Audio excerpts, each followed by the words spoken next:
Assalamualaikum warahmatullahi wabarakatuh. Alhamdulillah. Wassalatu wassalamu ala rasulillah. Segala puji dan puja kehadirat Allah subhanahu wa ta'ala. Juga salawat dan taslim kepada Nabi besar Muhammad sallallahu alaihi wa ala alihi wa sahbihi wasallam. Mudah-mudahan pada hari yang Allah masih memberikan umur kita ini, Allah terima seluruh amal-amal saleh yang pernah kita kerjakan, yang sedang kita kerjakan, akan kita kerjakan sampai menjelang ajal datang nanti dengan pahala yang sempurna. Semoga seluruh dosa dan kesalahan, kekeliruan yang pernah kita lakukan juga dimaafkan oleh Allah subhanahu wa ta'ala. Juga kedua orang tua kita dan seluruh kerabat-kerabat kita. Dan siapapun yang mencintai kita karena Allah subhanahu wa ta'ala. Dan kita pun mencintai mereka karena Allah. Juga guru-guru kita dan juga orang-orang di lingkungan kita. Dan semoga Allah subhanahu wa ta'ala menyembuhkan penyakit orang yang masih sakit. Diangkat derajat orang yang masih rendah derajatnya, juga diperbaikin keadaan-keadaan semua berhubungan dengan dunia dan akhirat sehingga menjadi sempurna dan baik. Dan sebagaimana Allah satukan kita di majelis ini, semoga juga Allah satukan kita nanti di surga firdausnya tanpa hisab. Allahumma amin. Baik, kita akan melanjutkan ibu-ibu sekalian bedah buku kita agar doa dikabulkan, sebab-sebab terkabulkan dan tertolaknya doa berdasarkan Al-Quran dan Sunnah. Ini tulis oleh Dr. Sa'id bin Ali ya, bin Wahab Al-Qahtani. Dan kita akan masuk sekarang ke pembahasan kedua ya, tentang masalah beberapa penghalang bagi terkabulnya doa. Betul sampai situ ya? Baik, setelah yang lalu kita sudah sebutkan tentang sebab-sebab diterimanya doa. Dan itu ada 5 poin yang disusun oleh penulis tentunya ya. Kembali kita ingatkan poin-poin tentang sebab diterimanya doa atau syarat diterimanya doa tepatnya. Yang pertama adalah ikhlas karena Allah subhanahu wa ta'ala, karena semua yang terindikasi atau terkontaminasi tidak tulus karena Allah masih bercampur baur dengan yang lain, terutama pujian manusia atau ada urusan dunia, maka tidak diterima. Yang kedua harus mengikuti tata cara Nabi SAW dalam berdoa dan juga mengikuti waktu-waktu mustajab tentunya ya. Kemudian yang ketiga adalah percaya dan yakin akan dikabulkan oleh Allah subhanahu wa ta'ala. Ini masuk dalam bab sangka baik kepada Allah. Jadi nggak boleh kita mengatakan kayaknya Allah tidak akan ampuni saya. Diterima nggak sih doa saya atau permohonan saya? Semua itu tidak boleh diucapkan. Kita bersangka baik kepada Allah subhanahu wa ta'ala dengan penuh keyakinan kalau akan diterima. Itu juga sudah kita bahas. Kemudian syarat keempat, menghadirkan hati sewaktu berdoa dan khusyuk.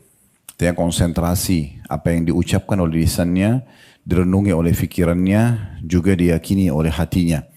Sehingga betul-betul doa itu sinkron dengan apa yang dia ucapkan. Jadi bukan cuma seperti sebuah rutinitas yang diucapkan, dan dia tidak faham sebenarnya apa yang sedang dia panjatkan kepada Tuhannya. Kemudian yang kelima yang terakhir kita bahas yang lalu, adanya keinginan yang kuat dan tekad dan kesungguhan dalam berdoa tersebut. Sekarang kita akan masuk ke penghalangnya. Setelah kita tahu syarat diterimanya, penulis mengatakan di halaman 38 ya, pembahasan kedua beberapa penghalang bagi terkabulnya doa. Penghalang atau bahasa Arabnya al-mani' secara etimologi atau bahasa berarti dinding pembatas antara dua perkara.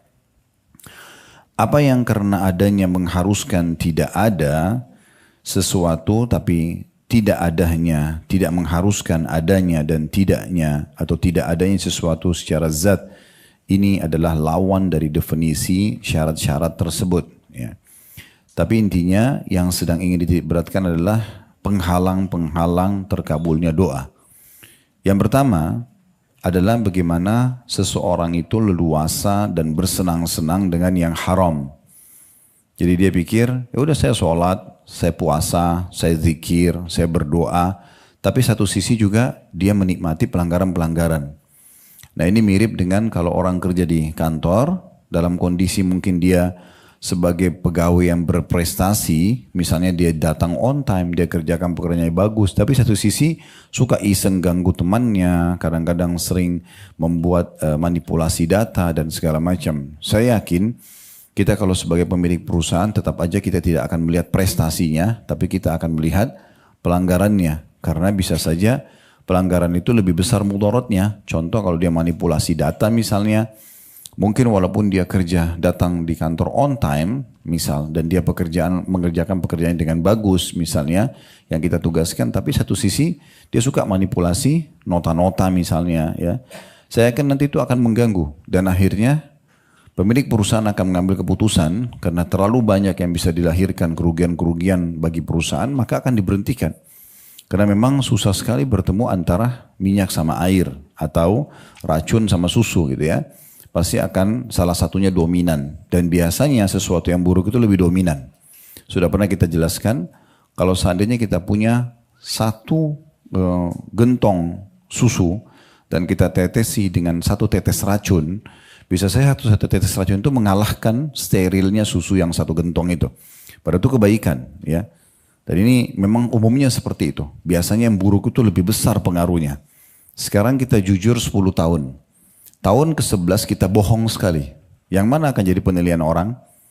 Tentu bohongnya yang sekali. Dan akhirnya muncullah prasangka-prasangka yang mengatakan, oh mungkin dia 10 tahun yang lalu juga ada bohongnya. Padahal sebenarnya mungkin dia tidak bohong. Misal. Jadi memang sesuatu yang buruk itu efeknya besar. Maka tidak perlu masuk ke ranah itu. Tidak perlu masuk ke ranah itu. Dan Allah sudah memberikan kepada kita solusi-solusinya. Ya, sudah pernah kami jelaskan di saat misalnya tubuh kita membutuhkan protein, ibu-ibu sekalian. Dan protein itu banyak sumbernya, diantaranya daging merah misalnya ya. Kalau seandainya Allah subhanahu wa ta'ala menciptakan kita dan otot-otot kita membutuhkan protein. Dan itu yang mayoritasnya ada dari misalnya daging contohnya.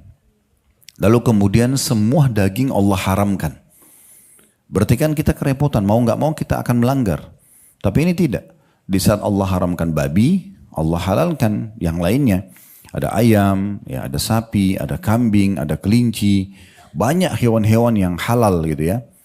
Sehingga kita punya solusi. Di saat Allah haramkan minuman keras, khamr. Atau misalnya narkotika. Karena memang dia mengubah akal normal seseorang gitu ya. Lalu Allah kasih jalan keluarnya. Ada air putih, ada madu, ada sirup. Ya, ada banyak minuman-minuman tradisional yang halal misalnya gitu kan. Di saat Allah buat kita punya syahwat dan kita akan melampiaskan dengan lawan jenis. Sebab dengan itulah populasi manusia ada gitu kan. Jadi generasi manusia akan terus terjadi dengan interaksi pertemuan sperma sama sel telur. Tapi Allah subhanahu wa ta'ala memberikan jalan yang benar yaitu nikah dan memberitahukan jalan yang salah, zina. Kalau seandainya kita diberikan syahwat dan tidak diberikan hukum nikah dan tidak dimudahkan maka wajar orang terjerumus dan seterusnya. Ya. Sementara efek-efek dari pelanggaran-pelanggaran ini ada gitu ya. Ibnu Qayyim rahimahullah menulis dalam buku beliau Ad-Da' cukup banyak ratusan lembar tentang efek-efek dosa kalau dilakukan. Apalagi kalau dosa itu sifatnya akumulasi, ya terus aja dilakukan dengan penganggap remehan. Dan Nabi SAW memberikan gambaran dosa-dosa kecil yang biasa dianggap remeh. Itu kata beliau perumpamaannya seperti satu kelompok kafilah perdagangan yang sedang jalan, kemudian mereka istirahat di sebuah tempat. Lalu pada saat mereka istirahat, pemimpin kafilah itu berkata kepada seluruh anggota yang ada di situ, grup yang sedang safar sama dia, tolong kumpulkan buat saya ranting-ranting kecil untuk membuat nanti api unggun gitu ya. Maka pergilah mereka semua mengumpulkan ranting-ranting kecil. Kata Nabi SAW, ketahuilah ranting-ranting kecil itu kalau sudah disatukan akan bisa mendatangkan api yang besar. Nah itu perumpamaan dosa yang selalu akumulasi dikerjakan. Awalnya mungkin dia kecil, lama-lama dia akan menjadi besar gitu ya. Dan akhirnya berefek. Tadinya efeknya kecil akan jadi efek besar. Orang kalau bohong sekali sudah punya efek. Tapi kalau dia sering bohong, orang sudah makan tidak percaya gitu kan. Sejujur apapun dia melakukan satu perbuatan, maka selalu diikuti dengan kecurigaan gitu. Nah ini poin-poin yang harus kita fahami. Ya, sebelum kita panjang lebar baca dalilnya ya, tapi supaya kita faham, sebaiknya semua yang haram itu memang dijauhi. Ya, kita tidak butuhkan itu. Karena memang masih banyak opsinya, banyak pilihannya. Ya. Dan saya pernah datang ke Perlis ya, waktu itu di Malaysia. Saya juga kaget pada saat saya ke sana karena ada undangan pada saat itu dari muftihnya dan juga ketemu sama kerajaannya, langsung duduk sama mahkota kerajaannya, ngobrol gitu, kita diperlihatkan sejarah tentang kerajaan itu, salah satu dari negara yang ada di sana. Maka negeri itu agak unik gitu. tidak ada diskotik, tidak ada karaoke, tidak ada tempat maksiat, tidak ada umumnya. Terus saya coba mau dengar langsung dari pimpinan wilayah itu, kenapa? Kok bisa tidak ada? Sampai bahasa teman-teman di situ yang menjemput kami mengatakan, orang-orang kalau sudah pikirannya ingin hidup bebas, mereka tidak akan pilih kota ini. Mereka pasti pilih kota lain di Malaysia, nggak mau kota ini. Karena memang kota ini lebih kepada Islami gitu ya. Lebih kepada syariat. Tapi hidup ekonominya, masyarakatnya juga tentram. Yang mau hidup yang enak, ya sudah. Yang mau tenang, tidak ada gangguan, tidak ada minuman keras, nggak ada perempuan nakal, nggak ada segala macam. Ya sudah di situ gitu. Terus saya dengar sendiri dari mahkota rajanya waktu itu, karena raja lagi tidak ada, lagi sakit, kita ditemuin oleh putra beliau sebagai putra mahkotanya. Lalu dia katakan, Ustadz, prinsip kami, dia bilang, yang baik-baik masih banyak. Kenapa harus yang tidak baik? Dia ngomong gitu. Kenapa harus yang tidak baik? Kalau barang tidak baik ini, barang baik ini tidak ada, ya mungkin. Tapi kalau masih ada, kenapa harus kita masuk kepada barang yang tidak baik? Apalagi barang tidak baik itu sedikit. Nah, bahasa beliau begitu. Sebenarnya lebih kepada masalah contoh-contoh saja ya. Bagaimana sebenarnya sesuatu yang haram itu sebaiknya memang dihindari. Dan bahasa haram ini atau maksiat atau dosa itu, kalau bahasa kita supaya mudah difahami, pelanggaran gitu ya. Dan semua pelanggaran, fahami pasti akan sangat dekat dengan konsekuensi hukuman. Nah gitu ya. Nah di antara hukuman-hukuman cukup banyak tentunya, tergantung daripada pelanggaran yang terjadi. Kalau dalam agama, maka juga ada level-levelnya. Salah satu yang menjadi penyebab doa seseorang itu tidak diterima, justru karena dia leluasa bersenang-senang pada yang haram itu. Bukan berarti manusia tidak bisa terjerumus pada pelanggaran. Semua orang pasti pernah melakukan pelanggaran. Tapi kalau ada orang anggap remeh, itu nggak apa-apa. Itu udah bahkan dia menjadi corongnya, ya. Dia menjadi corong untuk melakukan keburukan-keburukan. Ini hati-hati ya. Kalau misalnya dalam diri kita, naudzubillah, ada kecondongan justru untuk mengajak orang bermaksiat, bukan cuma kita melakukan tapi mengajak orang lain, ini adalah salah satu tanda-tanda keburukan. Kata Nabi SAW, ada di antara manusia yang Allah jadikan sebagai penyebab daripada terbukanya pintu kebaikan, tertutupnya pintu-pintu keburukan. Dan ada di antara manusia yang menjadi penyebab terbukanya pintu-pintu keburukan dan tertutupnya pintu kebaikan pada dia. Ada orang yang sibuk aja orang untuk taubat, untuk ibadah, untuk segala macam, sehingga terbuka pintu-pintu ketaatan kepada Allah dan pintu keburukan tertutup secara otomatis. Ada juga orang tidak sebaliknya, sibuk setiap hari, ya, sebarin gosip, ngajak orang maksiat, berikan edukasi bagaimana cara berzina, bagaimana cara mencuri, bagaimana cara dan seterusnya. Maka dia tutup pintu-pintu kebaikan dengan itu.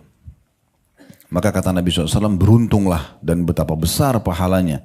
Bahkan disilakan ada kata-kata tubah. Tubah itu salah satu makna yang disebutkan oleh Aisyah radhiyallahu anha adalah, atau ulama-ulama hadis, itu adalah sebuah istana di surga bagi orang yang menjadi penyebab terbukanya pintu-pintu kebaikan dan tutup pintu-pintu keburukan. Dan tunggu kecelakaan bagi orang yang justru menjadi penyebab terbukanya pintu-pintu keburukan dan tutupnya pintu-pintu kebaikan.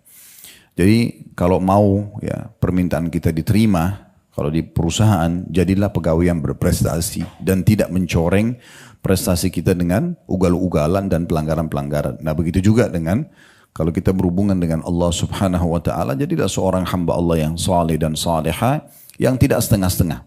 Saya sering bahasakan di pengajian-pengajian, Bapak Ibu, kalau ingin hijrah, jangan setengah-setengah. Hijrah sekalian 100%. Jadi orang baik aja. Kenapa masih nyicil-nyicil gitu kan?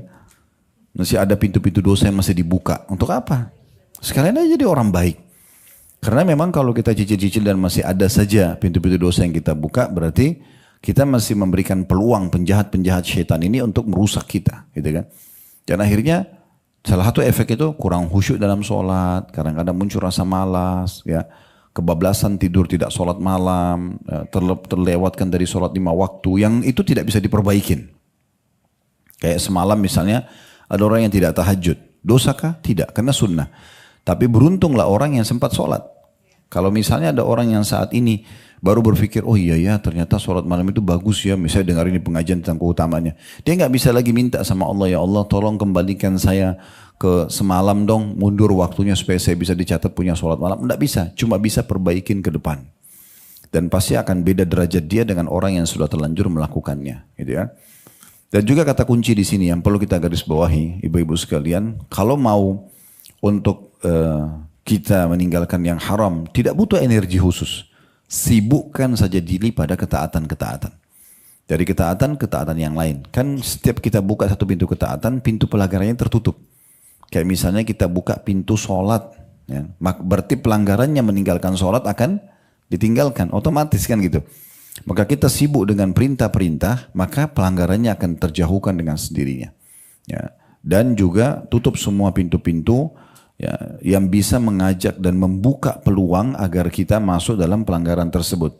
Termasuk mohon maaf ini ya, media-media, terus kemudian grup-grup WA, terutama yang paling banyak itu masalah grup alumni ya, atau grup-grup apalah ya, reunian. Mungkin di situ karena bercampur baur semua orang, akhirnya di grup itu segala macam cuplikan dikirim, segala macam foto dikirim, segala macam gosip dibahas yang tidak perlu. Nah, kita ini manusia, punya batas kelemahan ya. Jangan bilang saya tidak terpengaruh, itu nggak mungkin. Kita dengarin, ibu dengar saja 10 menit tilawah Al-Quran dengan terjemahannya. Tapi betul-betul dengan hati yang hadir ya. Bisa baca, dengar aja surah tentang Al-Zalzalah misalnya ya, tentang hari kiamat, atau surah Al-Zalzalah, Al-Qiyamah, itu kan banyak bicara tentang hari kiamat ya. Misal contoh, kita dengarin, merenungi 10 menit saja. Itu akan beda sekali kita rasakan tambahan iman. Dengan kalau kita dengar 10 menit itu musik misalnya, atau kita dengarin berita tentang apa, pasti ada pengaruhnya pada diri kita. Jadi kita ini makhluk yang lemah, manusia itu sangat lemah ya. Jadi kita harus hati-hati sekali. Jangan buka peluang untuk itu. Setiap kali kita duduk sama teman-teman, kalau kita tahu mereka ini awam, mereka jauh dari pengajian, mereka bisa berbicara hal-hal yang haram, maka kita berusaha untuk melemparkan menu pembicaraan yang pertama. Ya. Karena kalau kita duduk sama 5-6 orang teman-teman, kan biasanya siapa yang memulai pembicaraan itu seperti mengajukan kalau di restoran buku menunya. Maka itu akan menjadi bahan pembicaraan. Jangan biarkan mereka yang leluasa menyampaikan apa yang pengalaman mereka atau apa yang mereka ceritakan. Karena akan menjadi pembicaraan di situ. Kita pun akan ikut-ikutan. Tapi bagaimana kita langsung buka, oh begitu sudah kumpul, kemarin saya ikut pengajian ada bahasan tentang ini loh. Kita lempar sebagai menu pembicaraan. Misal, maka itu akan menjadi pembicaraan nanti. Oh iya, siapa yang bahas, apa bahasannya, buku apa, nanti di kemana-mana akan jadi bahasan. Itu sangat baik. Dibandingkan kita membiarkan menjadi bola liar ya. Sama kalau kita lagi kumpul sama pasangan hidup kita, sama anak-anak, coba yang dibicarakan hal-hal yang bermanfaat. Masalah agama atau edukasi, minimal sesuatu yang bermanfaat lah. Kalau cuma hanya omong kosong, ngomongin orang, ya, kekurangan orang dan segala macam, itu semua tidak akan ada efek manfaat yang kita dapatkan. Nah ini sedikit penjelasan tentang masalah poin pertama penghalang terkabulnya doa. Leluasa atau bersenang-senang dengan yang haram. Baik makan, minum, pakaian, serta konsumsi pada umumnya. Beranjak daripada hadis Abu Hurairah radhiyallahu anhu, beliau berkata bahwasanya Rasulullah sallallahu alaihi wasallam bersabda, "Ayuhan nas, innallaha thayyibun la yaqbalu illa thayyiba wa innallaha amara al-mu'minina bima amara bihi al-mursalin." Faqala ya ayyuhar rusulu kulu minat tayyibati wa'malu salihan inni bima ta'maluna alim. Wa qala ya ayyuhalladzina amanu kulu min tayyibati ma razaqnakum. Thumma dzakara ar-rajulu yutilu as-safara ash'atha akbar. Yamuddu yadayhi ila as-sama' ya rabbi wa mat'amuhu haram wa mashrabuhu haram wa malbasuhu haram wa ghudhiya bil harami fa anna yustajabu lidzalik. Terjemahannya kata Nabi SAW, wahai sekalian manusia, sesungguhnya Allah itu maha baik. Terjemahan tayyib ini, kalau ibu-ibu lihat di situ bahasa Arabnya kan innallaha tayyib. Tayyib itu berarti baik, sempurna, rapi, bersih, ya. Itu masuk dalam makna semuanya tayyib. Kan kalau makanan itu halalan tayyiba, yang dihalalkan dan yang berkualitas. Nah, tayyib itu berarti berkualitas. Penataannya bagus, rasanya enak, aromanya wangi, nah itu namanya tayyib gitu ya. Dikatakan innallaha tayyibun, Allah itu maha baik, maha sempurna ya. Dan tidak menerima sesuatu kecuali yang baik. Sesungguhnya Allah memerintahkan orang-orang beriman dengan sesuatu yang dia perintahkan kepada para rasul. Dalam firman-Nya yang terjemahnya dalam surah Al-Mu'minun ayat 51, hai rasul-rasul, makanlah dari makanan yang baik-baik dan kerjakanlah amal saleh. Sesungguhnya aku maha mengetahui apa yang kamu kerjakan. Kemudian juga dalam firman Allah yang lain, hai orang-orang beriman, makanlah dari antara rezeki yang baik-baik yang kami berikan kepadamu. Dalam surah Al-Baqarah ayat 172. Kemudian Rasulullah SAW menyebutkan tentang efek orang kalau makan, minum, pakaian, pergaulan yang haram. Dengan hubungannya, korelasinya dengan doa. Dikatakan kemudian Rasulullah SAW setelah membaca Al-Mu'minun 51 dan Al-Baqarah 172, menyebutkan tentang seorang lelaki yang bepergian jauh dengan rambut kusut dan berdebu. Lalu menegadahkan kedua belah tangannya ke langit sembari berdoa. Wahai Tuhanku, sedangkan makanannya haram, minumannya haram, pakaiannya haram, dan diberi makan dari sesuatu yang haram, maka bagaimana mungkin dikabulkan untuknya?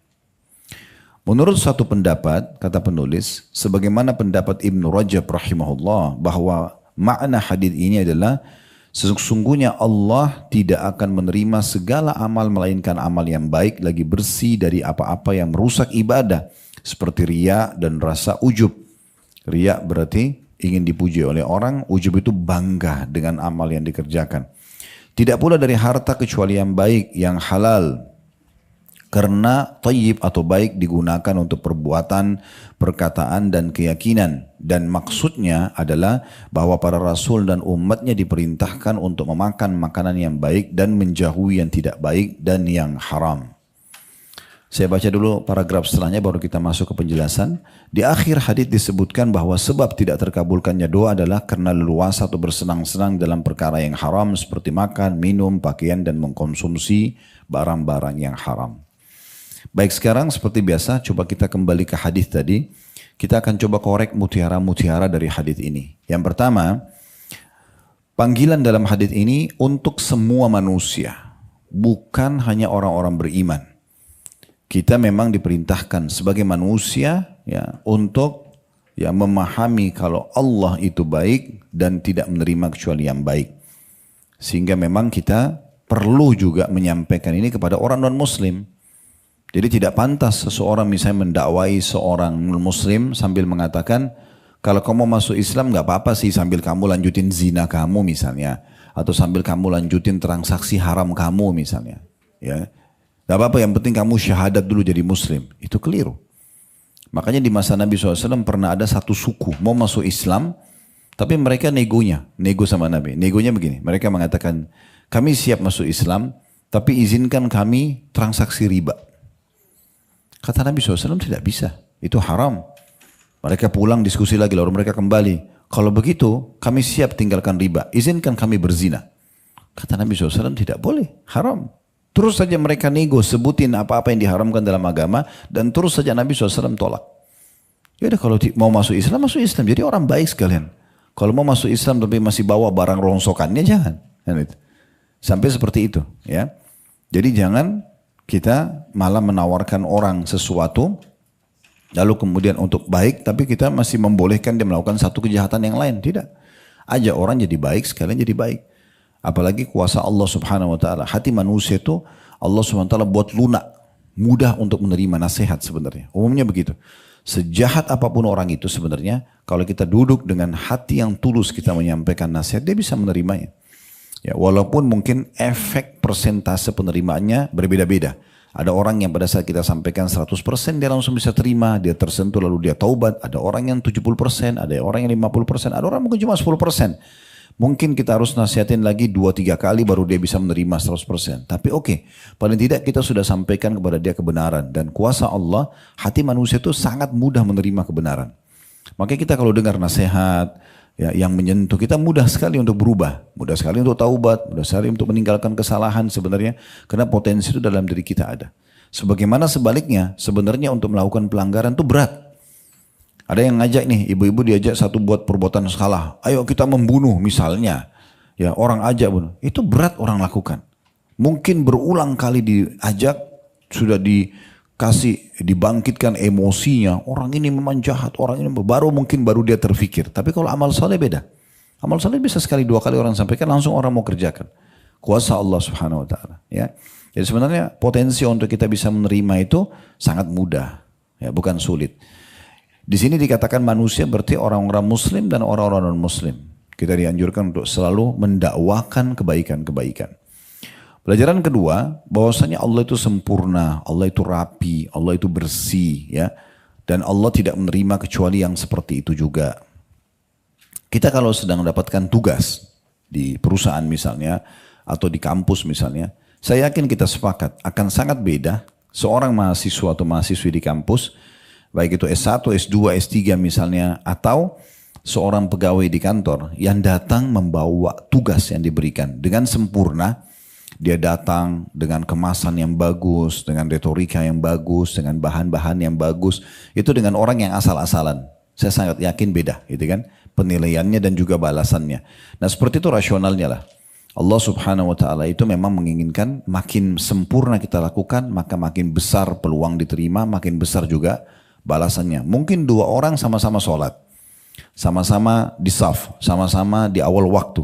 Tapi karena yang satu betul-betul menghargai sholat itu dan memberikan hak khusyuknya dari takbiratul ihram sampai salam, dan yang satunya justru sekali dia mengkhayal, sekali dia berikan peluang syaitan untuk menggoda dia, sekali juga dia khusyuk misalnya, maka akan beda pahalanya. Karena yang satu coba maksimal memberikan yang terbaik gitu ya. Jangankan jauh masalah ibadah. Dua orang ibu yang sedang buat nasi goreng, bahannya sama, wajannya sama, bumbunya sama, tapi yang satu tulus, yang satu dengan hatinya, yang satu tidak, maka beda rasanya gitu ya. Nah, begitu seterusnya. Dan di sini juga dimaksudkan dengan salah satu makna yang bisa ditarik benang merah dari thayyib ini adalah Allah Subhanahu wa taala memberikan kita secara fitrah, Bu, itu suka dengan yang thayyib, suka dengan yang baik. Misalnya aroma yang wangi, kita suka, itu kan thayyib itu ya. Makanan yang tertata rapi atau rasanya yang enak, rumah yang tertata rapi ya. Jalanan yang bersih, pakaian yang bersih, semua itu Allah buat yang thayyib-thayyib ini semua kita suka. Ya, sebaliknya lawannya, berantakan, kotor, bau tidak enak, itu tidak suka. Supaya Allah menunjukkan kepada kita, secara alami, sebenarnya Tuhan kalian sempurna, Allah juga Tuhan kalian ingin kalian mencapai ke sana. Kan beda sekali, mungkin ada orang biasanya paras wajahnya dan postur tubuhnya, tapi kita lihat kalau dia jaga penampilan rapi, bersih pakaiannya, dia jaga tutur katanya, pasti akan lebih dihormati. Apalagi kalau ketemu antara itu dengan kelebihan fisik yang Allah berikan, itu kan akan lebih sempurna. Nah, seperti itulah. Kemudian selanjutnya, faedah ketiga yang bisa diambil adalah, dan Allah memerintahkan agar semua orang-orang beriman makan dari makanan-makanan yang thayyibat, yang baik-baik. Nah, mungkin di sini bukan hanya sekedar halal atau haram, tetapi saya pernah jelaskan, saya ingatkan kembali, kalau ibu masuk ke satu toko buah, ibu menemukan misalnya buah A, anggur A, kualitas A, ya, grade-nya bagus, paling bagus lah, 200.000 per kilo. Ibu ada pilihan di situ, anggur B, kualitasnya lebih rendah tapi harganya 100.000. Dalam Islam kita boleh menikmati yang 200.000 karena memang kita sedang menikmati yang thayyib dan halal, gak ada masalah ya. Jadi boleh kita memilih yang lebih baik gitu kan, bukan untuk sombong-sombongan, bukan untuk misalnya merendahkan orang lain, tapi untuk menikmatinya. Pernah kita jelaskan bagaimana sabda Nabi SAW, sungguhnya kebahagiaan itu memuncak pada seseorang di 4. Di pasangan hidup yang baik, istri yang salihah, suami yang saleh, kemudian tetangga yang baik, tetangganya semuanya berkualitas, orangnya berpendidikan, orangnya tidak ugal-ugalan, tidak suka mengganggu. Biasanya orang banyak pilih townhouse atau komplek karena pikir itu lebih eksklusif, mungkin orang-orangnya lebih menjaga sikap dan segala macam gitu. Ini contoh saja ya, bukan berarti orang di luar komplek tidak seperti itu, tapi biasanya orang jualan itu kenapa? Lingkungannya aman, lingkungannya asri, gitu-gitu ya. Dan yang ketiga, yang puncak kebahagiaan itu adalah rumah yang luas, rumah yang nyaman. Bisa kita bahasakan rumah yang mewah, nggak ada sesuatu yang salah di situ. Kemudian juga yang keempat adalah tunggangan yang nyaman. Jadi berarti dalam Islam kita dibolehkan itu. Sampai saya pernah mengisi pelatihan beberapa hari yang lalu, kita sempat adakan di Ritz-Carlton kemarin dengan kelas Ghazwa akademik, membahas tentang Islam dan kekayaan. Saya jelaskan 42 poin perintah agama untuk menjadi orang yang kaya dan sukses. Gitu. Ada pondasi dasarnya. Islam tidak suruh kita jadi kumuh, kotor, berantakan, orang nilai negatif, gitu kan. Tapi bagaimana kita bisa menikmati kehidupan tersebut, dan itu bagian daripada perintah syariat. Di sini boleh kita makan, yang penting thayyibat. Thayyibat itu artinya berkualitas dan dibolehkan dalam agama. Sudah kasih contoh tadi ya. Termasuk kita boleh pilih buah yang terbaik, kita boleh beli pakaian yang terbaik, kendaraan yang terbaik, rumah yang terbaik selama kebutuhan. Ya, bukan keinginan. Kalau kita selalu mau ikuti keinginan tidak akan ada akhirnya. Nah, ini sudah pernah saya jelaskan. Ibu kalau ikutin diskon yang ada di toko-toko tidak akan habis sampai hari kiamat. Ibu tinggal tanya butuh atau tidak. Ibu butuh beli yang terbaik. Ibu nggak butuh jangan. Ya. Ini kan diskonnya sampai akhir bulan aja. Pasti bulan depan keluar diskon baru. Bulan lagi, depan keluar lagi promo baru. Keluar lagi. Itu orang dagang gitu kan. Tapi kalau ibu butuh, biar mahal. Biar nggak ada diskon. Ya saya butuh beli. Islam membolehkan kita beli yang terbaik. Gak ada larangan dalam masalah itu. Jadi bedakan mana kemauan dan mana kebutuhan. Kalau kebutuhan silakan. Tidak masuk dalam bab tabzir. Ya. Kemudian juga ini harus dihubungkan sudah makan yang thayyibat. Maksud dalam thayyibat juga ini kalau tadinya halal tapi kemudian jadi rusak. Contoh misalnya ayam halal. Tapi kalau sudah basi itu nggak thayyib lagi, nggak boleh ibu makan. Sudah haram. Buah sudah rusak. Buah itu berulat lah dan segala macam, dan bisa berbahaya, banyak bakterinya misalnya yang berbahaya buat tubuh, nggak boleh dikonsumsi. Jangan bilang sayang nih, nggak bisa, karena sudah berbahaya. Tapi jangan juga beli berlebihan, jangan masih bagus udah buang aja misalnya gitu ya, itu nggak boleh ya. Kita juga harus perhatikan. Allah amanahkan beberapa anak kecil, kadang-kadang saya ingatkan istri kalau misalnya susunya udah mau dibuang, kenapa? Ini sudah 3 jam. Saya bilang sebelum dibuang coba cek dulu. Kalau masih bagus untuk apa dibuang? Mubazir. Ya, coba dicek. Ternyata masih enak. Rasanya kasih minuman anak. Kenapa harus dibuang mubazir? Nanti Allah akan tanya itu. Walaupun pada saat beli susu boleh beli susu yang terbaik. Tapi kita harus berimbang di antara poin-poin seperti ini. Dan di sini diingatkan, itu faedah yang pertama, kita jelaskan dulu faedah pertama tadi, anjuran untuk mendakwahi manusia semuanya. Yang kedua adanya sifat Allah yang thayyib atau sempurna. Yang ketiga perintah Allah subhanahu wa ta'ala kepada orang-orang beriman dan sebagaimana diperintahkan para rasul untuk makan dari yang thayyibat. Semua yang bagus dan berkualitas ya. Kemudian yang keempat pelajarannya adalah harusnya diikuti makanan yang sudah baik itu, minuman yang sudah baik itu dengan amal saleh. Karena Allah mengatakan, hai para rasul, ya makanlah dari makanan baik-baik dan kerjakanlah amal saleh. Artinya nutrisi yang masuk ke dalam tubuh sehingga menghasilkan energi dipakai untuk ketaatan, bukan dipakai justru untuk pelanggaran. Ya, jadi kita disuruh beramal saleh. Itu yang keempat.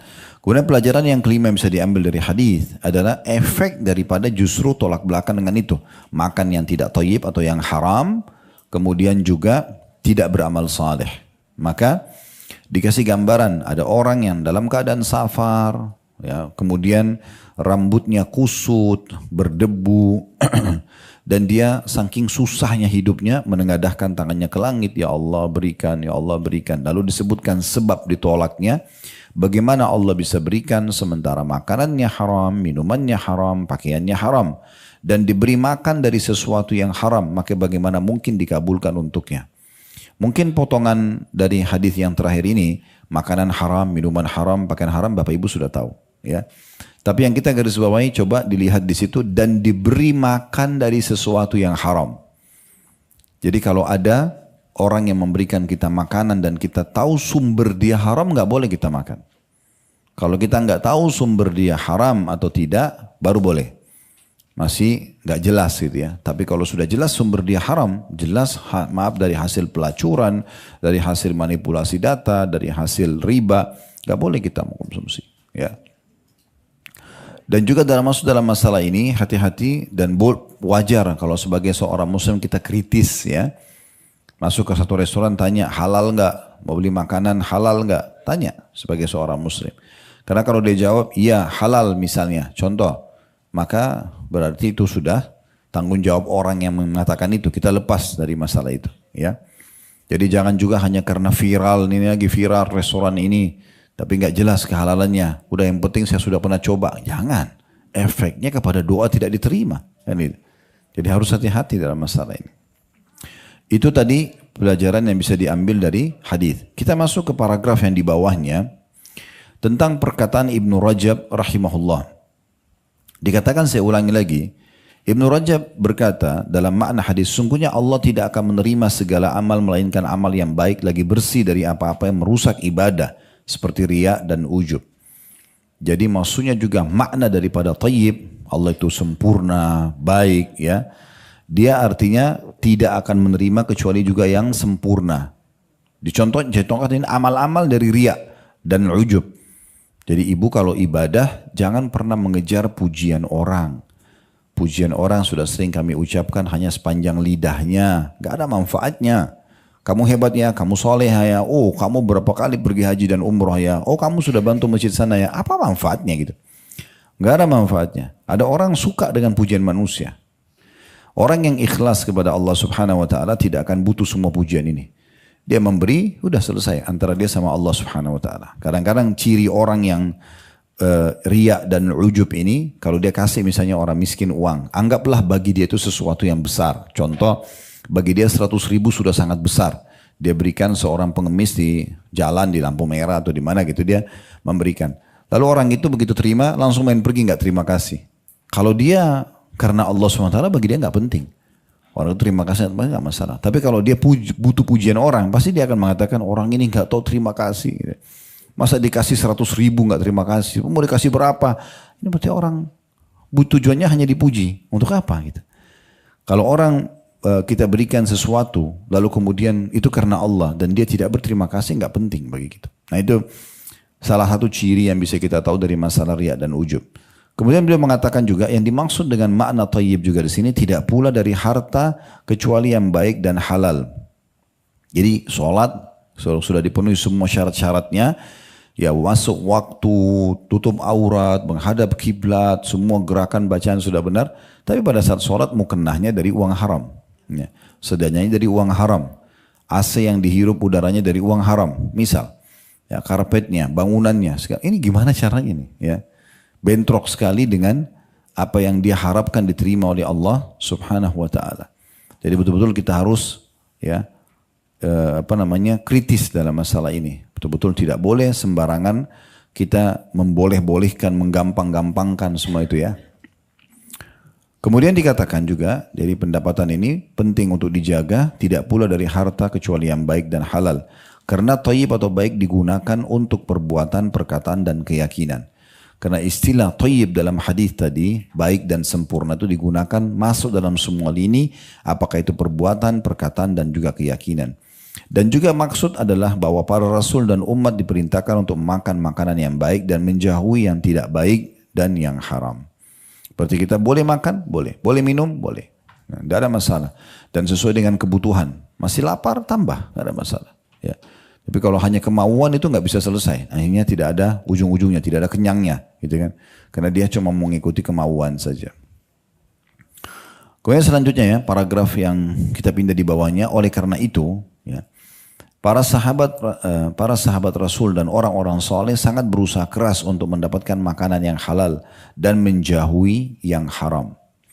Dinukil kisah Aisyah radhiyallahu anha berkata, Abu Bakar Siddiq radhiyallahu anhu pernah mempunyai sahaya mencari nafkah untuk dirinya dan beliau Abu Bakar pun memakan makanan dari hasil kerja budak mudah tersebut. Pada suatu hari sahaya tersebut datang membawa makanan, maka Abu Bakar pun memakannya. Lantas sahaya tersebut berkata, tahukah anda apa yang anda makan ini? Abu Bakar berkata, apa itu? Dia menjawab, dulu saya pernah menjadi tukang tenun untuk seseorang di zaman jahiliyah. Dan saya bukanlah penenun yang baik, kecuali hanya tipu belaka. Kemudian ia memberi saya upah dan itulah sebagian dari yang anda makan tadi. Maka Abu Bakar memasukkan jarinya ke tenggorokan dan ia memuntahkan segala yang ada dalam perutnya. Dalam satu riwayat dari Abu Nuaim dalam kitab Al-Hilya, Imam Ahmad menukil dalam kitab Az-Zuhud juga terdapat tambahan. Dikatakan kepada Abu Bakar, semoga Allah merahmatimu. Anda lakukan semua ini hanya karena sesuap makanan yang kuberikan. Abu Bakar mengatakan, seandainya makanan tersebut tidak keluar kecuali bersama dengan nyawaku, pasti aku akan lakukan. Sebab saya telah mendengarkan Rasulullah SAW bersabda, kullu jasadin nabata min suhtin fannaru awla bihi. Setiap anggota tubuh yang tumbuh dari makanan yang haram, maka neraka lebih baik baginya. Oleh karena itu saya takut akan tumbuh dari anggota tubuh saya ini sesuap yang haram. Sesuap yang haram.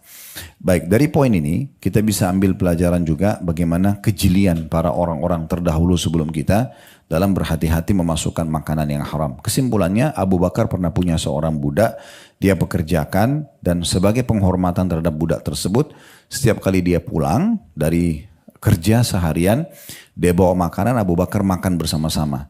Nah, satu waktu biasanya Abu Bakar tanya, dari mana hasil kamu? Oh, saya kerja ini, kerja itu, semuanya halal. Abu Bakar makan. Satu waktu dia pulang, Abu Bakar nggak nanya, lupa makan langsung. Habis itu baru orang itu nanya, apakah anda tahu dari mana sumber ini tadi yang anda makan? Kata Abu Bakar tidak.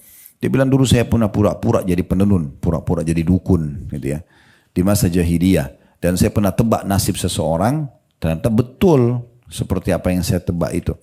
Maka pada saat itu dia masih merasa punya utang dan sekarang dia bayar. Inilah hasilnya tadi. Maka Abu Bakar tidak pakai nunggu, langsung dikorek tenggorokannya lalu dimuntahkan semua yang haram tadi, ya. Karena memang bagi dia waktu ditanya, kenapa anda sampai membuang makanan tersebut? Padahal saya cuma cerita ini masa lalu saya dulu. Bukan pendapatan ya, yang baru saya dapatkan, tapi ini sudah pernah terjadi dulu. Maka kata Abu Bakar, karena saya mendengarkan Nabi SAW mengatakan, semua anggota tubuh yang tumbuh dari makanan haram, maka neraka lebih pantas baginya.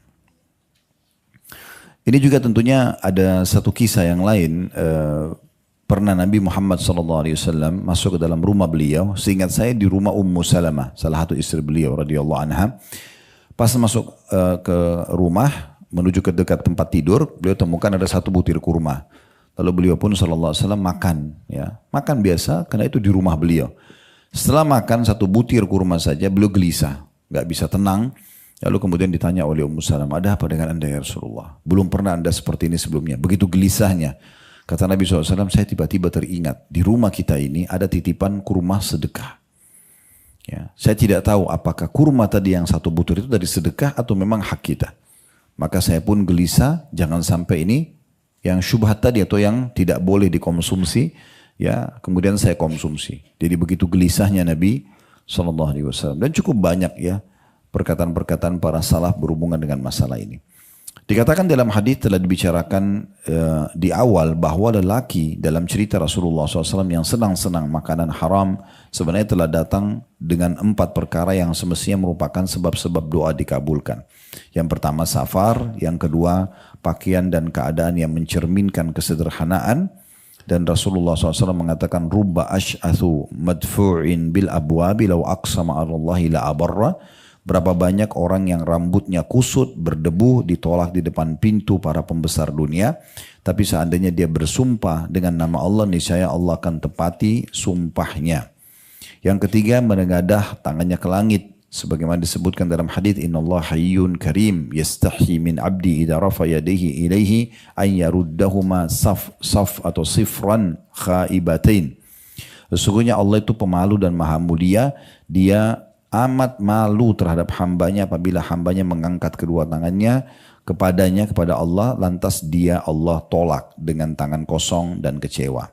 Yang keempat, memelas, mengulang-ulangi permintaan dengan mengulang nama Allah, wahai Rabbku, dan ini yang merupakan bagian yang terpenting bagi terkabulnya doa. Namun bersama semua itu Rasulullah SAW mengatakan bagaimana mungkin doanya dikabulkan. Ini berbentuk pertanyaan yang tujuannya menggambarkan perasaan heran dan jauh dari kemungkinan dikabulkan. Maka hendaknya seorang hamba yang muslim bertaubat kepada Allah SWT dari segala maksiat dan dosa, mengembalikan apa-apa yang diambilnya secara zalim kepada yang berhak, sehingga bisa bebas dari penghalang yang amat besar ini yang dapat terhalangi atau menghalangi terkabulnya doa. Jadi ini poin yang kita bisa garis bawahi, bahwasanya orang yang di dalam hadis ini disebutkan sebenarnya orang yang sudah terpenuhi kriteria-kriteria diijabahnya doa. Ya, kriteria diijabahnya doa, tapi semua ditolak doanya karena makanan dan minuman yang haram tadi. Kemudian yang kedua penghalangnya adalah tergesa-gesa dan meninggalkan doa. Ini juga pernah kita singgung ya. Ya, sudah pernah kita singgung tapi diingatkan kembali tentang masalah poin ini gitu ya. Ini sudah pernah dibahas yang lalu ya? Oh. Ya tadi saya tanya, nggak ada yang jawab. Saya bilang ini kita sedia ya bahasannya. Oke. Baik, kita berarti sekarang di halaman 49.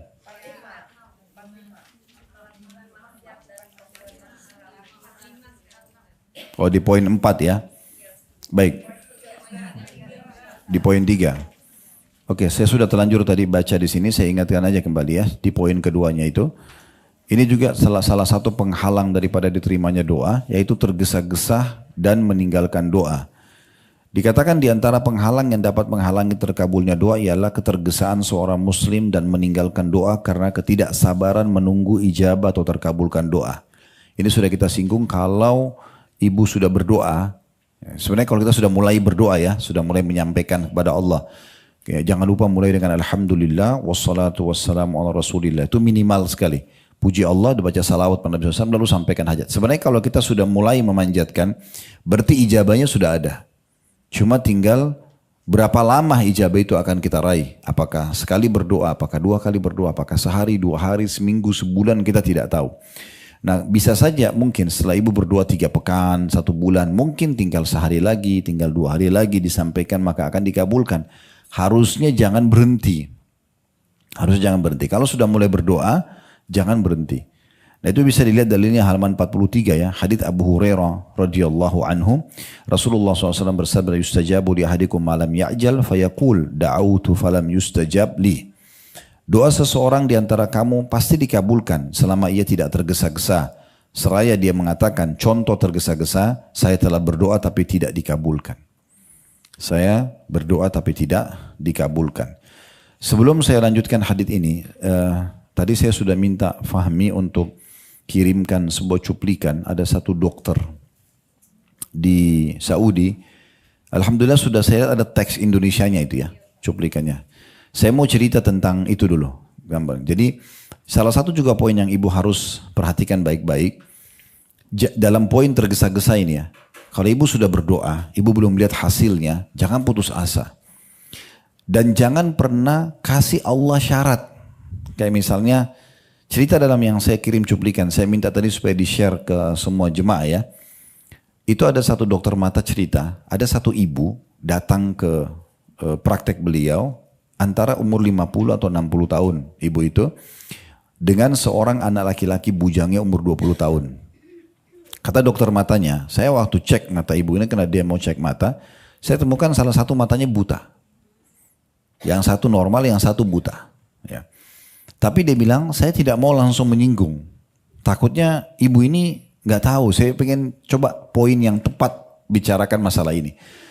Lalu kemudian setelah saya cek, ibu itu tiba-tiba nyeletuk sendiri sambil mengatakan, sebenarnya mata saya satu ini tidak jelas atau sudah buta, nggak bisa lihat. Kata dokternya, alhamdulillah kalau memang dia sudah tahu gitu ya. Maka kata dokter, saya sekarang lebih lega untuk bicara sama ibu ini. Lalu dia bilang, kata dokter itu, saya tipologi orang yang, nanti ibu bisa lihat cuplikannya setelah selesai pengajian ya. Tapi ini kurang lebih gambaran ceritanya. Dia bilang, saya pun, kata dokter ini, salah satu tipe dokter yang suka dengar keluhan pasien, cerita penyakitnya. Walaupun bukan spesialis saya. Mungkin saya bisa bantu, kasih ide, arahkan ke dokter mana, atau saya bisa jadikan pelajaran yang saya sampaikan kepada orang lain gitu ya. Terus saya bilangnya, lalu apa nih sebabnya? Kenapa kok bisa buta? Dia bilang ceritanya panjang, tapi agak unik gitu ya. Lalu kata dokternya, saya siap dengar. Mungkin ada yang bisa disampaikan. Karena ini kebetulan matanya buta. Dan kok bisa tiba-tiba buta? Ya, kemudian karena secara medis itu kalau orang lahir dalam kondisi buta, itu berarti cacat dari lahir itu sangat persentasenya kecil sekali. Orang juga buta pada saat dia sudah lahir kemudian tiba-tiba buta, ini juga persentasenya sangat kecil. Umumnya manusia itu normal. Umumnya yang ada ini biasa ujian saja. Lalu ibu tuh cerita, dia bilang, saya ini sebenarnya salah satu ibu yang sudah diberikan oleh Allah anak perempuan banyak. Anak perempuan saya banyak. Satu waktu saya ingin sekali punya anak laki-laki. Dan saya mohon terus sama Allah agar dikasih anak laki-laki. Mohon-mohon sama Allah. Semua langkah sudah saya tempuh. Saya udah ke dokter, minum obat, berdoa, segala sesuatu sudah saya lakukan. Tapi belum Allah kasih. Satu waktu dia bilang, di waktu mustajab, di sore hari selepas asar hari Jumat. Itu kan waktu mustajab. Ya. Dia bilang, saya ngucapin kata-kata yang saya sesali seumur hidup saya. Saya bilang berdoa, saya berdoa, ya Allah, berikanlah saya anak laki-laki walaupun harus diganti dengan satu mata saya. Ini dalam doa dia bilang. Jadi dia kasih syarat Allah. Maksudnya, yaudah kasih saya anak laki-laki, ambil mata saya satu. Gitu ya. Dan kata dia ke dokter itu, inilah anak laki-laki yang lahir itu. Terus kata dokternya, gimana ceritanya? Apakah memang begitu dia lahir mata anda buta? Dia bilang tidak. Allah kasih sebab. Allah kasih sebab. Waktu anak ini sudah lahir, rupanya satu waktu saya lupa potong kuku dia. Ya. Kemudian pada saat saya mau gendong, salah satu jarinya itu menyentuh bola mata saya, kena kuku itu. Butahlah saya. Gitu. Karena itu. Maka dia membahasakan ibu itu. Oleh karena itu, harusnya seseorang itu jangan sampai memberikan syarat kepada Allah, jangan tergesa-gesa. Kalau mohon itu yang sabar gitu ya. Nikmati aja prosesnya dengan penuh keyakinan. Ingat kita sampaikan tadi, kita ulangi juga syarat diterimanya doa apa? Ya, kita harus yakin Allah terima, bersangka baik dengan Allah, gitu kan? Dan ada juga pernah hadis saya sampaikan ibu-ibu kalau masih ingat, tapi memang tidak ada dalam buku kita ini. Kalau Allah, kata Nabi SAW, kalau Allah mendengar doa yang indah dari seorang hamba, Allah terlambatkan jawabannya. Allah memang tidak langsung kasih, diterlambatkan jawabannya. Agar hamba tersebut tetap dalam doanya. Misal kalau kita sakit, ya Allah sembuhin saya. Tiba-tiba sembuh, kita sudah nggak berdoa lagi kan. Tapi kalau Allah tunda 3 hari, 1 minggu, 1 bulan, kita terus berdoa. Dan orang ini kalau lihat nanti hasil doanya di hari kiamat, maka dia berharap sepanjang hidupnya dia berdoa. Karena besarnya pahala yang dia bisa dapatkan. Oleh karena itu nikmati prosesnya. Toh kata Nabi SAW di sini pasti akan diterima doa seseorang di antara kalian selama dia tidak tergesa-gesa. Di dalam hadis yang lain disebutkan di bawahnya, kata Nabi SAW, la yazalu yustajabu lil abdi malam yad'u bi ithim aw qati'ati rahim ma lam yasta'jil. Qila ya Rasulullah mal isti'jal? Qala yaqulu qad da'autu wa qad da'autu falam ara yastajibu li fayastahsiru 'inda dhalika wa yad'u du'a. Senantiasa akan dikabulkan doa seorang hamba selama tidak berdoa untuk suatu dosa atau memutuskan hubungan silaturahim dan juga tidak tergesa-gesa. Kata Rasulullah SAW ditanya, ya Rasulullah, apa yang anda maksudkan dengan tergesa-gesa? Rupanya sahabat yang bertanya sudah faham. Kalau minta haram, pasti tidak dijabah sama Allah. Putus silaturahim juga bisa menjadi penyebab penghalang diterimanya doa. Tapi tergesa-gesa ini bagaimana ya Rasulullah cirinya?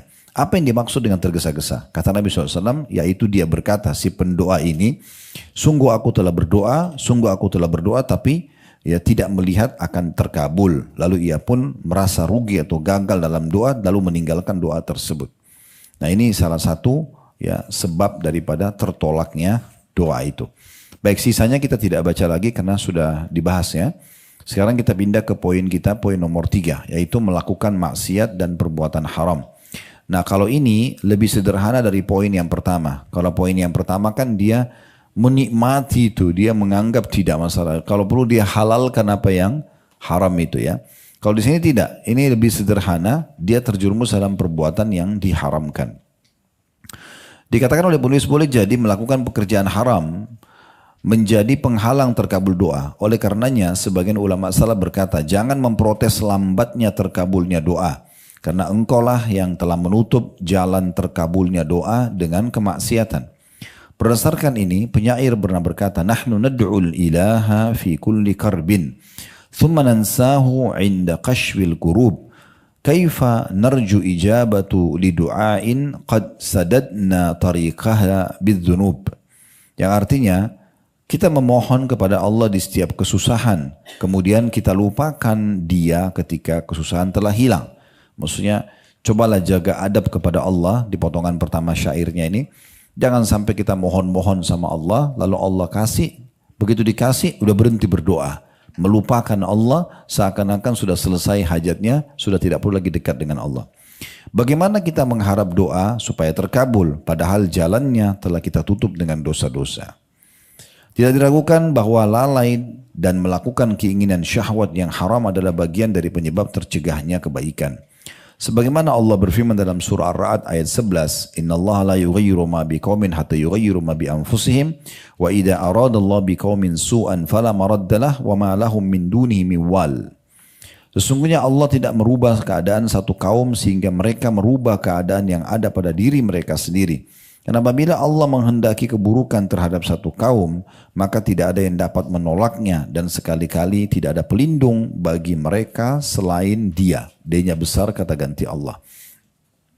Berarti di poin ini kita bisa lihat bagaimana Allah Subhanahu wa taala tidak akan mengubah keadaan satu kaum dari terpuruk, dari sakit, dari terlilit utang sampai mereka mengubah diri mereka sendiri. Maksudnya mengubah keadaan pelanggaran-pelanggaran ditinggalkan.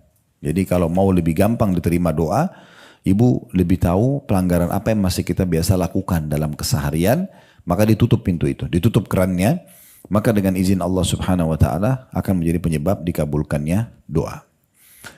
Yang keempat, penghalang dari doa meninggalkan kewajiban yang diwajibkan oleh Allah Subhanahu wa taala seperti sholat 5 waktu, puasa Ramadan, ya. Nah, kemudian dia berharap doanya diterima. Bagaimana bisa dia meninggalkan hal yang diwajibkan lalu berharap doa diterima? Ya, ada orang mungkin antara azan dan iqamah waktu mustajab, sibuk berdoa, tapi dia tidak sholat. Ya. Sebagaimana dikatakan di sini, ya, ketaatan kepada Allah akan menjadi penyebab terkabulnya doa. Begitu pula ya meninggalkan kewajiban kepada Allah akan menjadi penghalang terkabulnya doa. Itu ada footnote di bawah ya. Disebutkan dalam Jami' Ulum wal Hikam oleh ulama di sini, sebagaimana telah diriwayatkan dari Nabi SAW yang pengertiannya seperti itu. Riwayat Hudzaifah radhiyallahu anhu bahwasanya Nabi SAW bersabda, "Walladzi nafsi biyadi la ta'murunna bil ma'ruf wa la tanhauna 'anil munkar aw la yushikanna Allahu an yab'atha 'alaikum iqaban min thumma tad'uunahu fala yustajabu lakum." Demi zat yang jiwaku berada di tangannya, maksudnya demi Allah, hendaklah kamu benar-benar beramar ma'ruf dan nahi mungkar, atau kalau tidak Allah akan menimpakan azab karenanya, kemudian kamu berdoa kepadanya lalu Allah tidak mengabulkan bagi kalian. Dalil ini menjelaskan kepada kita, ibu-ibu sekalian, ada amar ma'ruf nahi mungkar.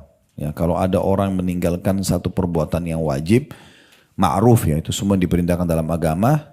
Misalnya dia tinggalkan sholat tadi, dia tinggalkan ibadah-ibadah wajib, lalu dia berharap doanya diijabah, tidak mungkin. Atau kita lihat seseorang di depan mata kita melakukan satu perbuatan yang meninggalkan ma'ruf. Teman kita disebut betul-betul tidak sholat, kita tahu nih. Kita tidak ingatkan dia, maka efeknya bisa kepada kita.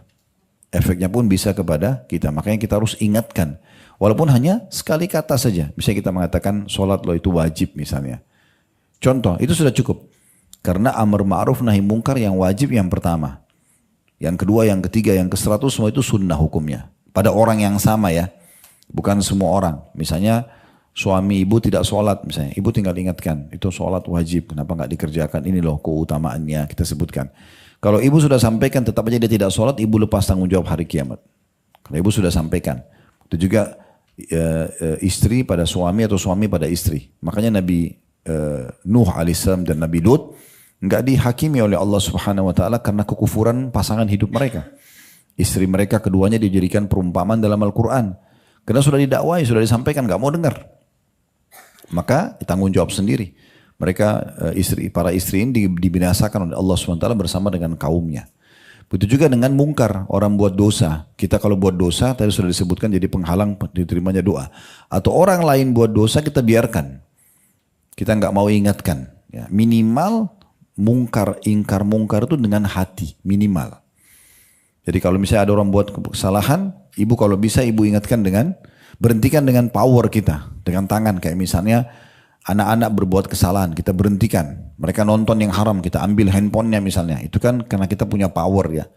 Seorang pimpinan perusahaan pada bawahannya, seorang pemimpin negara pada masyarakatnya, itu mereka bisa memberhentikan kemungkaran tersebut dengan powernya. Kalau tidak bisa maka dengan lisan, kalau tidak bisa maka dengan hati, dan itu selemah-lemah iman. Gak ada orang yang tidak bisa pungkiri dengan hatinya. Semoga Allah berikan hidayah misalnya. Ya udah itu sudah cukup. Jadi itu sudah melepaskan kita dari tanggung jawab di depan Allah SWT pada hari kiamat nanti. Penghalang yang kelima, berdoa dengan doa yang mengandung dosa atau pemutus hubungan silaturahim. Di sini beliau tidak sebutkan dalilnya karena sudah disebutkan sebelumnya, ya. Atau tepatnya poin 5 sama poin 6 ini itu disatukan dalilnya di satu hadis, ya, di halaman 47. Jadi poin ke-5 penyebab ditolaknya doa adalah mengandung dosa, minta harta untuk melakukan judi atau melakukan haram, ini tidak boleh. Atau dia putus silaturahim, tidak pernah lanjut hubungan dengan kedua orang tuanya, dengan saudaranya. Memang dia sengaja memutus, ya. Bukan ibu kebetulan tidak sempat datang ke rumah orang tua atau tanyain kabar, bukan. Betul dia niat putus, dia tidak mau berhubungan. Ada kan orang biasa gitu, ya. Karena dia jengkel sama saudaranya, misalnya dia mengatakan pokoknya putus hubungan persaudaraan, diblokir semuanya. Tidak ada, itu yang dimaksudkan dengan mutus silaturahim. Begitu juga dengan poin nomor 6, ini dua-duanya digabungin dalam satu dalil, ya. Sebagai hikmah Allah di mana seseorang diberikan yang lebih baik dari yang diminta, ya. Abu Sa'id meriwayatkan, ya, riwayat ini dari Nabi SAW dikatakan, "Ma min muslimin yad'u bida'watin laisa fiha ithmun wala qati'atu rahim illa atahu Allah biha ihda thalath. Imma an tu'ajjala lahu da'watu wa imma an yaddakhiraha lahu fil akhirah wa imma an yasrifa anhu minas su'i mithlaha." Qalu idzan nukthir, qala Allahu akthar. Kata Nabi SAW, tidaklah seorang muslim berdoa dengan satu permohonan yang di dalamnya tidak mengandung dosa. Ibu berdoa tapi semuanya baik-baik, minta supaya kebaikan buat ibu, minta boleh tamak dengan rahmat Allah, ya. Boleh minta berlebihan dalam kesehatan, dalam harta, keberkahan hidup, itu boleh. Ya, boleh minta derajat tertinggi di surga, boleh minta kebahagiaan dunia akhirat maksimal, boleh. Boleh minta dijadikan sebagai wali Allah, orang-orang khususnya Allah, boleh. Orang yang selamat dari segala macam mara bahaya, gangguan orang, itu boleh. Kita boleh tamak dalam berdoa, minta kebaikan. Yang penting jangan mengandung dosa. Mengandung dosa itu kayak misalnya kita minta haknya orang lain, atau kita minta harta untuk berjudi tadi misalnya, ya. Hak orang lain misalnya kita iri, kita berharap ya Allah buat tetangga itu meninggal biar rumahnya punya saya. Misal, ini misal saja. Ini misal. Supaya jelas kan kita kasih contoh gitu. Ya. Ya, kemudian dikatakan dan tidak pula pemutusan silaturahim. Sudah kita jelaskan. Puncaknya kedua orang tua, sisanya saudara-saudara, ya. Kalau ibunya ibu sudah meninggal, maka yang gantikan itu saudarinya ibu dan juga kakak perempuan. Kakak perempuan juga masuk dalamnya, ya. Ini saya sering dengar kadang-kadang di pengajian kami itu ada yang begitu. Jadi adiknya maaf sudah jadi janda, dia nggak mau biayai, si kakak nggak mau biayai. Itu kakaknya jadi janda, adiknya nggak mau tahu. Padahal sebenarnya mereka mampu untuk saling bantu-membantu. Itu pengganti, ya. Kakak ini pengganti orang tua, gitu, ya. Harusnya kita bisa menjalin hubungan yang baik dengan mereka, gitu. Kemudian dikatakan kecuali, di sini dikatakannya tidaklah seorang muslim berdoa dengan suatu permohonan yang di dalamnya tidak mengandung dosa dan tidak pula pemutusan silaturahim, kecuali pastilah permohonan itu dikabulkan Allah dengan memberikan salah satu dari 3 perkara. Bisa saja dikasih dari 3 perkara. Yang pertama, bisa jadi permohonannya disegerakan oleh Allah, atau Allah menyimpannya untuknya di akhirat, atau dipalingkan darinya keburukan sebanding dengan permohonannya tersebut. Para sahabat mengatakan, kalau begitu kami akan memperbanyak doa. Rasulullah SAW mengatakan, Allah tetap lebih banyak karunia-Nya. Kita bahas dulu 3 poin ini, ya. Bisa diberikan seketika di saat itu. Sudah pernah kita ingatkan, ya. Ibu kalau berdoa sama Allah, Allah akan berikan jawaban sesuai dengan sistem yang sudah Allah buat. Kita lagi sakit, ya Allah sembuhin saya. Allah nggak akan lemparin obat dari langit, nggak mungkin, gitu kan? Tapi Allah buat sistem. Kita ketemu sama teman, cerita tidak sengaja tentang penyakit kita, lalu dia katakan, oh setahu saya ada dokter yang bagus di sana, namanya ini. Lalu kita ke sana konsultasi cocok, resep cocok, lalu sembuh. Maka bukan dokter sama resep yang sembuhkan. Itu adalah jawaban dari doa kita. Kita berharap ya Allah bukain pintu rezeki buat saya. Besok tiba-tiba ada orang yang ngajak bisnis, ada orang yang tawarin rumahnya, jangan buru-buru ditolak. Mungkin kita belum bisa beli, tapi kan kita bisa menjadi perantaranya, menjualnya misalnya. Mungkin ada rezeki di situ. Ada pesan-pesan yang datang gitu, ya, yang bisa kita ambil sebagai pelajaran gitu. Nah itu. Ya, contoh-contohnya. Begitu juga pada saat kita minta jodoh, Allah tidak lemparin manusia dari langit. Tapi Allah buat ada kecenderungan, ada orang yang mau menikah dan segala macam. Sebab itu adalah pintu-pintu jawaban daripada doa tadi. Nah ini poin yang dikatakan diberikan langsung. Kemudian yang kedua adalah dikatakan Allah hilangkan, menyimpan untuknya di akhirat. Ini pernah kita jelaskan ada satu riwayat, nanti akan datang orang hari kiamat, orang yang banyak berdoa di dunia ya. Namun belum semua doa dia lihat jawabannya. Dia akan datang hari kiamat diberikan pahala bergunung-gunung, kemudian dia bertanya, dari mana pahala ini? Maka para malaikat mengatakan ini dari doa-doa kalian yang belum kalian lihat hasilnya di dunia. Kemudian atau dia akan dihilangkan keburukan yang sebanding dengan permohonannya. Maknanya misal ibu berdoa nih, sudah seminggu ibu berdoa terus, Rabbana atina fid dunya hasanah. Bobot berdoa seminggu itu, ya ada bobotnya, Allah lebih tahu bagaimana bobotnya. Misal ada satu ujian yang harusnya datang kepada kita. Bobotnya itu memang setara dengan baca Rabbana atina fid dunya hasanah seminggu. Sehingga teralihkan atau tidak jadi kena kita. Misalnya sakit flu seminggu, demam misalnya. Atau ada orang yang menipu. Jadi sebanding. Makanya makin banyak ibu berdoa, berarti makin besar musibah yang datang bisa terhalangi. Karena kadar besarnya musibah akan tertolak dengan kadar besarnya doa itu. Nah kan ini bersaing gitu ya. Karena nggak mungkin ibu baca Rabbana atina fid dunya hasanah sekali, kemudian ibu misalnya hilang dari satu musibah gempa bumi yang datang misalnya, yang akan menimpa banyak korban sekian banyak. Tapi kalau ibu sudah setahun 2 tahun baca itu terus setiap ada kesempatan, berarti ibu bisa saja mungkin pada saat terjadi gempa bumi Allah SWT buat ibu punya hajat di satu kota lain, ibu pergi ibu selamat.